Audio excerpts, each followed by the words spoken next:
Guys, আসসালামু আলাইকুম। Myself mime Islam, welcome to my new blog. আজকে আমি যেতেছি মেলায়। আমরা কিন্তু আগের ওই মেলায় যেতেছি না, আমরা আজকে অন্য একটা মেলায় যেতেছি।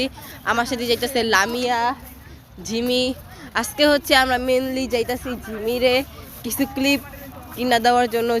এখন আমি আসছি হচ্ছে রূপায়ণ মাঠের মেলায়। প্রতি শুক্রবারে এখানে অনেক বড় কইরা মেলা বসে, কিন্তু এমনি দিনেও মেলা বসে, কিন্তু এত বড় কইরা হয় না। এখন আমি লামিয়া জিমি মেলার মধ্যে প্রবেশ করতেছিলাম।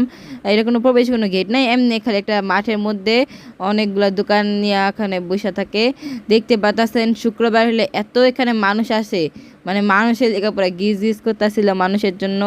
আমরা শুধু আজকে খালি এই ঝিমি ক্লিপই কিনতেছিলাম, মানে ক্লিপের দোকানে যাই দেখতেছিলাম। ঝিমিরারও কিছু এমনি কাঁকড়া টাকড়া আছে, তাও কাঁকড়াও দেখতেছিলাম, ক্লিপও দেখতেছিলাম। আর যেগুলো ভালো লাগে সেগুলো কিনবো, কারণ ওর কাছে আছে। ওর নিজে 100 টাকা হচ্ছে একজনেরই দিছে। ওইটা মনে হয় 2-3 মাসের একা দিছিল। কী কী কিনবো ভাবতেছিল। পর একদিন বললো যে চলো আমরা আজকে মেলায় যাই, আমি এই জিনিসগুলো কিনবো। এখন আমরা হচ্ছে 100 টাকা দিয়ে ক্লিপ কিনছি। আর 100 টাকা দিয়ে ক্লিপ কিনি নাই, আমরা ক্লিপ কিনছি আবার 30 টাকা বাইকটাও গেছিলো গা, বুঝেন। তাও আমরা এত সবগুলো টাকা খরচ করি নাই। এখন আমরা হচ্ছে সন্ধ্যা হয়ে গেছিলো, এখন সবাই মিলে বাসায় এসে পড়তেছিলাম। এই পর্যন্ত ছিলাম এই ভিডিওটি কেমন লাগলো কমেন্টে যাবেন, বেশি বেশি লাইক করবেন। Tata, bye bye.